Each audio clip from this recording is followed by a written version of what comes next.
ఇలా ఇదే కాదు, రైతులే కాదు, మా ఆడబిడ్డలు మా అక్కలు ఆలోచన చేయాలి.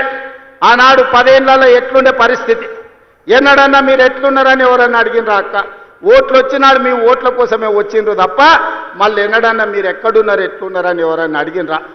కానీ ఇందిరమ్మ రాజ్యంలో స్వయం సహాయక సంఘాలు 67 లక్షల మంది ఆడబిడ్డల్ని తలుపు తట్టి, అక్క బాగున్నారా, పండుగ పూట మీకు ప్రతి ఆడబిడ్డకు 2 చీరలు ఇవ్వాలని ఈనాడు ప్రతి స్వయం సహాయక సంఘంలో ఉన్న ఆడబిడ్డలకు ప్రతి వాళ్లకు 2 చీరలు ఇవ్వాలని, అదే విధంగా 0 వడ్డీతోని 21,000 కోట్ల రూపాయలు ఇవాళ మీకు బ్యాంకుల్లో అప్పులు ఇప్పించి ఇవాళ ఆర్థికంగా నిలబెట్టినాం. రుణాలు ఇప్పించడమే కాదు, ఇవాళ ఆర్టీసీ బస్సుల్లో మీకు ఉచిత ప్రయాణం ఏర్పాటు చేస్తే ఒకనాడు అమ్మగారి ఇంటికి వెళ్ళాలన్నా, అమ్మవారిని దర్శించుకోవాలన్నా ఇంటి ఆయన దగ్గర చేయి జాపే పరిస్థితి. ఇవాళ మా అక్కలు చెప్పాలి, ఆ ఇంటి ఆయన పని మీద బాయికాడిపోతే అక్క అమ్మగారి ఇంటికి పోయి అమ్మని చూసి మళ్ళీ ఎవరైనా ఈడున్న మా అక్కల్ని అడుగుతున్నా, అక్క ఎవరైనా ₹1 అడుగుతురా మిమ్మల్ని బస్సులలో? ఏ బస్సు ఎక్కినా ఉచితంగా మిమ్మల్ని తీసుకెళ్తురు కదా. ఇది ఇందిరమ్మ రాజ్యంలోనే సాధ్యమైంది. స్వతంత్రం వచ్చినప్పటి నుంచి కానీ తెలంగాణ రాష్ట్రంలో కానీ ఉచితంగా బస్సు ప్రయాణం జరిగిందా ఎన్నడైనా మీరు ఆలోచన చేయండి. ఇవాళ ఈ 18 నెలల 6,500 కోట్లు మా ఆడబిడ్డల కోసం ఉచిత బస్సు ప్రయాణానికి ఇవాళ మనం ఖర్చు పెట్టడం జరిగింది. మేము ఖర్చు అనుకుంటలేం, మా ఆడబిడ్డల ఆత్మ గౌరవం కోసం మేము ఇచ్చే ఆడబిడ్డ కానుక అని ఈ ప్రభుత్వం అనుకుంటున్నది. మీ సోదరుడిగా మీ రేవంత్ అన్న ఇది ఆడబిడ్డకు కానుకగా, మీ అన్నగా మీ తమ్ముడుగా మీకోసం పెడుతున్న పెట్టుబడి అని నేను ఈరోజు అంటున్నా.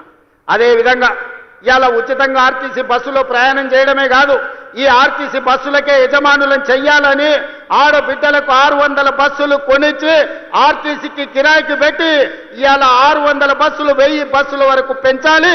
ఆడబిడ్డలకు 1000 బస్సులు కొనిచ్చి వాళ్ళ బస్సులే ఆర్టీసీకి కిరాయికి నడిపేటట్టు చేసి ఆర్టీసీ బస్సుల యజమానులను ఇవాళ కాంగ్రెస్ పార్టీ ఆడబిడ్డలకు చేసింది.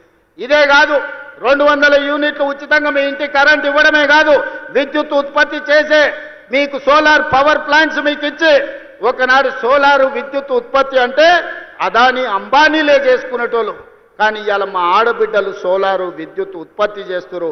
1000 మెగావాట్ల సోలారు విద్యుత్తు చేసే ప్లాంట్లు మా ఆడబిడ్డలకిచ్చి విద్యుత్ శాఖతో ఒప్పందం చేసి ఇవాళ కోటీశ్వరులను మా ఆడబిడ్డలను చేసే పరిస్థితి ఇవాళ తెలంగాణ రాష్ట్రంలోనే వచ్చింది.